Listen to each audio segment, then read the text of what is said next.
Chief ఇక్కడికి వచ్చి గలాటా చేసి మేము కావాలంటున్నాడు. మేము ఇక్కడ ఒంటరిగా ఉన్నాం. మాకేం చేయాలో తెలియట్లేదు. మాకు చాలా భయంగా ఉంది.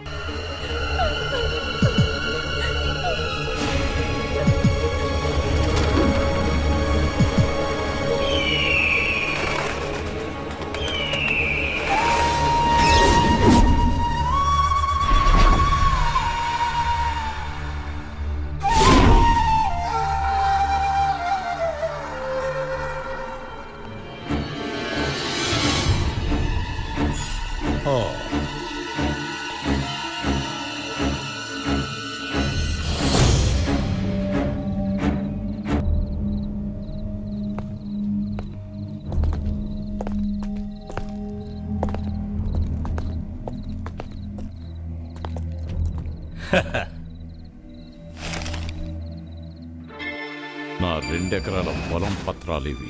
హేమంత్ నీకు ఇవ్వాల్సిన దానికి ఇది తీసుకొని ఆ అమ్మాయిల్ని ప్రశాంతంగా బతకనివ్వు. ప్రభాకరు, మన పురుషోత్తముడు పేరుకు తగ్గట్టు ఉత్తముడుగా వచ్చి నిలబడ్డాడేంటి? ఆ అమ్మాయిల మీద ఏంటంత అక్కరా? అవునరా, ఇన్నాళ్ళు ప్రేమానురాగాలు తెలియకుండా నేను జీవించాను. అది నీకు అర్థం కాదురా. నాకు అర్థమైంది. నువ్వు చెడు ఆలోచనతో అది ఒక అందుకు మంచిదే అయ్యింది. నేను నువ్వు వడ్డీకి అసలుకు వడ్డీ రాసిన లెక్కల్లో ఇంకా 1-2 మిగిలే ఉన్నాయి. ఒకటి జీవితపు లెక్క, ఇంకోటి జీవితపు లాభ నష్టాల లెక్క. రావాల్సిన డబ్బుని కారణంగా పెట్టుకొని ఇక ఆ ఇంటి గుమ్మం తొక్కకూడదు. నేను అక్కడికి వెళతాను, వెళ్ళి ఆ అమ్మాయిలతో పడుకుంటాను. అయితే నీ లెక్క సెటిల్ చేయాలి.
నిన్ను గెలవడం నా ఉద్దేశం కాదు. నీ దగ్గర ఓడిపోకూడదన్నదే నా లక్ష్యం.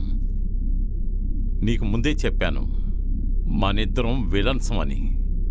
ఎక్కడా విలన్లు గెలవలేదు, గెలిచినట్టు చరిత్ర లేదు.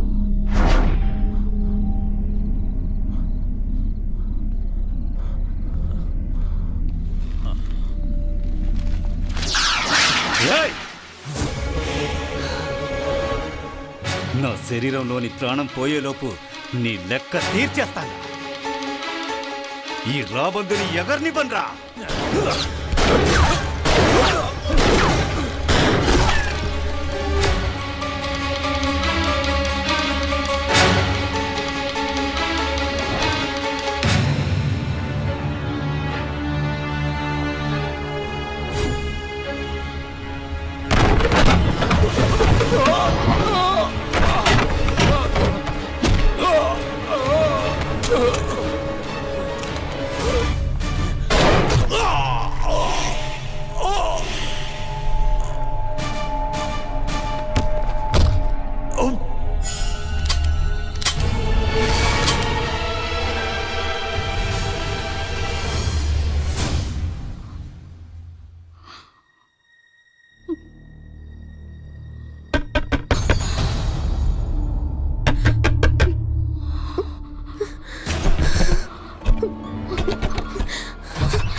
బయటికి పొమ్మంటారని తెలుసు, నా మీద కోపంగా ఉన్నారని తెలుసు, కానీ చెప్పాల్సింది చెప్పకుండా వెళ్ళడు ఈ పురుషోత్తం.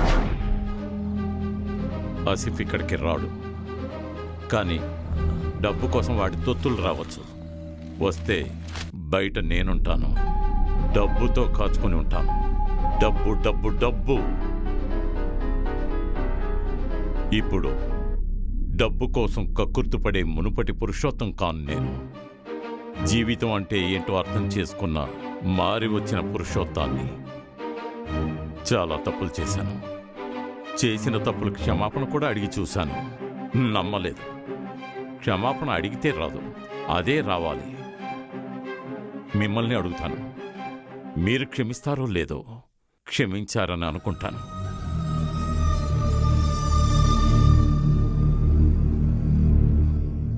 నేను బతుకుతాను డబ్బు కోసం కాదు, ప్రేమ కోసం, న్యాయం కోసం బతుకుతాను. మంచిగా బతుకుతాను.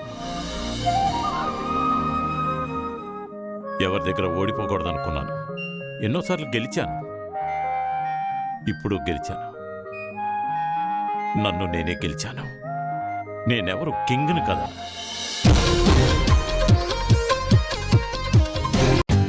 For more updates, like, comment, subscribe to our channel. Hey darlings, గంటని click చేయడం మర్చిపోకండి.